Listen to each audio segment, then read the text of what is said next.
Hi everyone, so this one is about this Marshall Valvestate 8080 combo from the 90s. We're trying to take a look at it, what it can do for some heavier tones using those two pedals mainly. The technology itself is a Valvestate, so it has a solid state power amp and the overdriven channel is tube powered. It has a Celestion G12T speaker in it, which is 12-inch, so we should get some nice tones out of it. The amp itself was part of a maybe bigger deal with a guitar, so I initially also intended to sell it. However, the amp itself, it has kind of some unstable pots and the inputs were broken. So I took it to my amp tech and had to decide if I go for a repair and sell it or sell it as defect. And in my opinion, I'd rather have something working on my hand to play around, noodle around, than sitting on something defect. So yeah, let's take a look. After getting it back from my amp tech, I started playing it occasionally and realized it's actually quite versatile. One thing that felt odd at first but turned out to be really practical is the effect loop on the front panel. It makes experimenting quick and easy, and because it's an open back combo, I found it sounds better placed very close to the wall, especially for the heavier tones.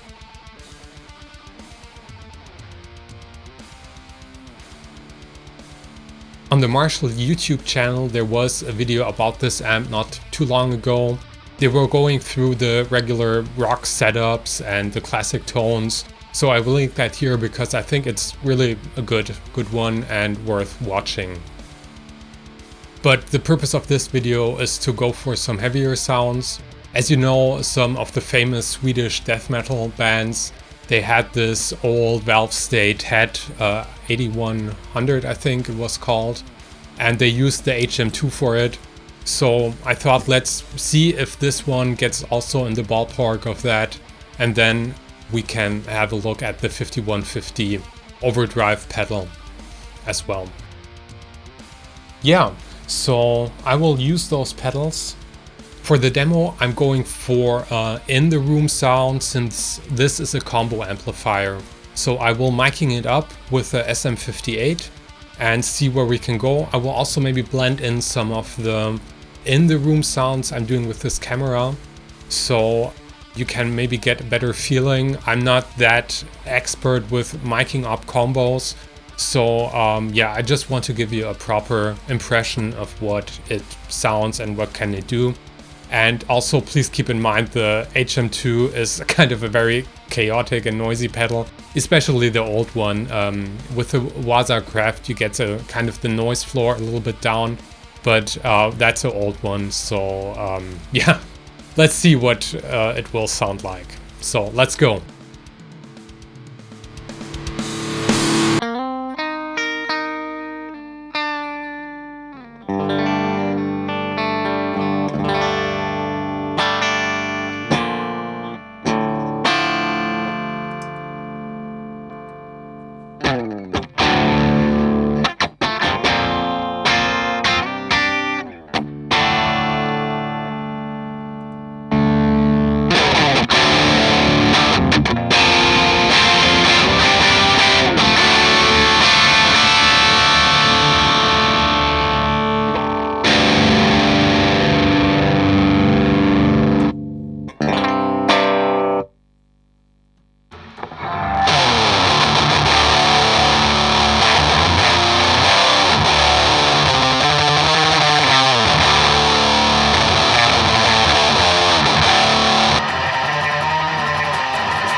Now, if you want a more direct comparison, I will upload a clip with some reampings on my Patreon site.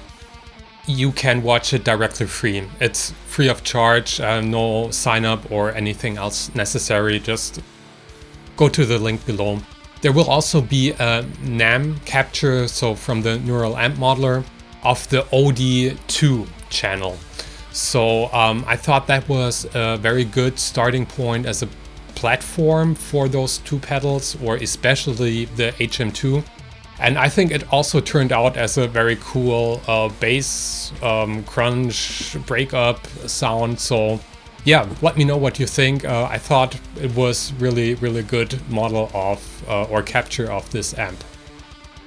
Yeah, so again, that's for free.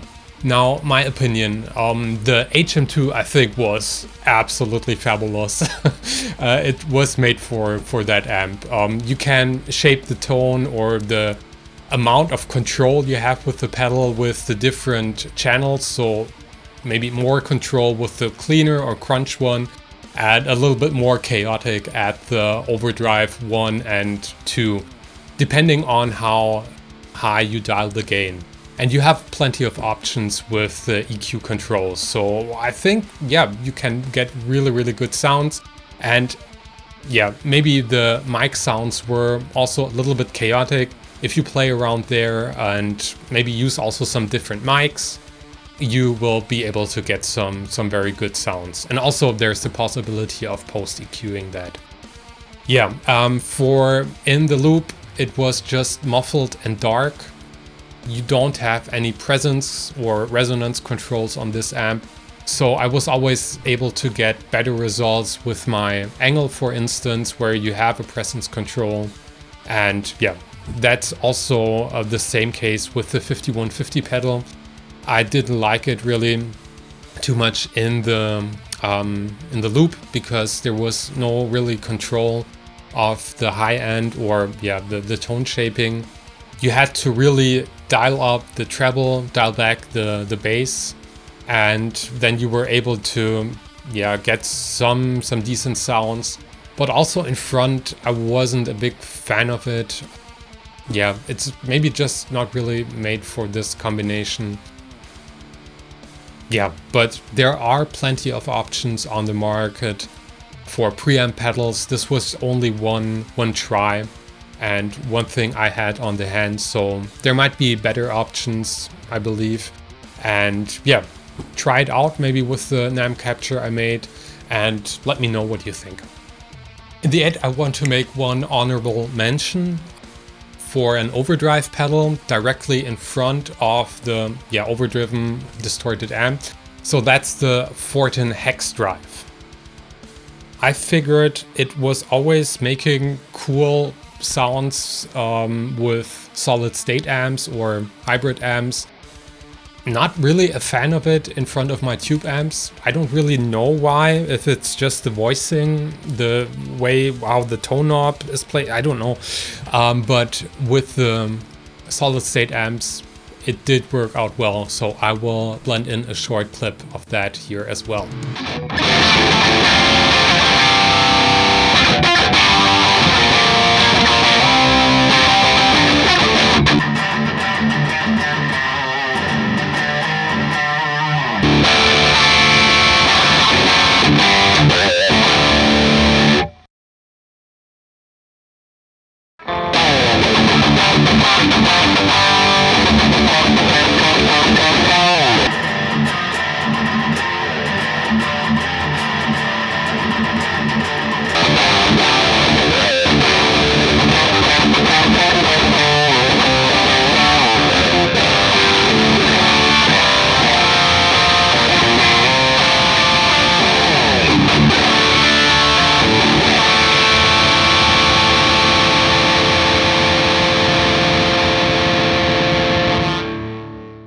So in the end, I'll still sell this amp because I'm quite happy with the collection and I can get the sounds I need. However, it was a fun video to do and I think it's a very good platform for the HM2. And also it's a versatile amp for cleans or crunch, as you can see in this Marshall video I linked. And yeah, nice amp. Well done, Marshall.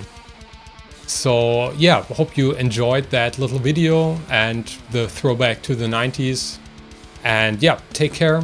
Bye bye.